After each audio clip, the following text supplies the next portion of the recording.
Well, congratulations. You finally built your first gamer. The only problem is it's so darn big. Why is it so heavy? I mean, we have plenty of RAM, lots of heat sinks to keep it cool, and plenty of power. What could be the problem? Let's face it, someone's got to take a big, powerful machine, shrink it down to size, put a handle on it, and then you can game on it anywhere you want, and you can take it anywhere you want, and it's convenient. Let's start with the motherboard. Too big. This one, too big. Hey, I like this one, but it's not powerful enough. And the memory's too big. The power supply, nope, too big. Now that's the size that we're going to use. Who makes it a good case with a handle? Found one. There we are. Nothing like a good old ammocan. It's got a handle. Good and tough. Let's open this thing up. All right. Lots of room.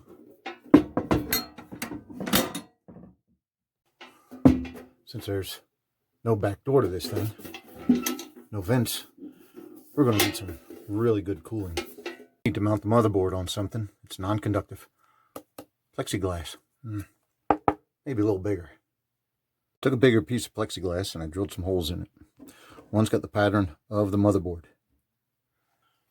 Here's a motherboard and a nice server cooler.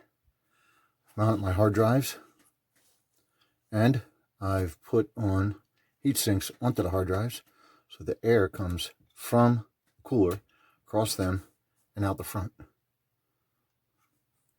We're using SRAMs for a laptop, and a PCIe 16 slot right there. Stick a super duper video card in. I use these plastic standoffs and these screws to hold the motherboard onto the plexiglass. I've drilled and tapped these holes with the proper thread so that we can get a good grip. So let's go ahead and mount it.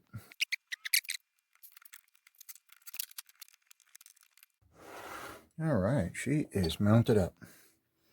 Probably notice the internal USB adapter with the wireless module. First, let's discuss airflow. As you can see, there's plenty of room between the back wall and the fan.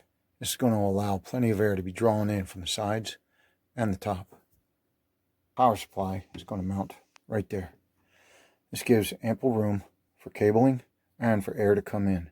This power supply is going to draw air from the back and exhaust it out the front, and the CPU cooler will be blowing high velocity air out this way. This is going to cool the CPU and the hard drives, and between the CPU cooler and the power supply, there's going to be a lot of air moving inward in this direction and over the top, because as you can see, CPU cooler does not reach the top of our case. So now we've got the power supply installed and our video card. We chose a single slot RTX 3050. This is a 78 watt model, so it doesn't need additional connectors. But this power supply is good enough that if we did need additional connectors for a video card, then we could install it. It's a 550 watt power supply. And we have a reinforcing bar across here. It gives the video card some stability. And if you look really close, you can see that I've milled off the excess metal so that the air can exhaust outward. I made a video of me putting this on the mill, but it failed to save. So we just have to take a look at the finished product. So take a look at that. That was a full faceplate. But like I said, I milled off the excess. Kept the strength. And this nice reinforcing bar comes over and holds these two nice and steady. The power supply is bolted to a bracket, which is bolted to the plexiglass.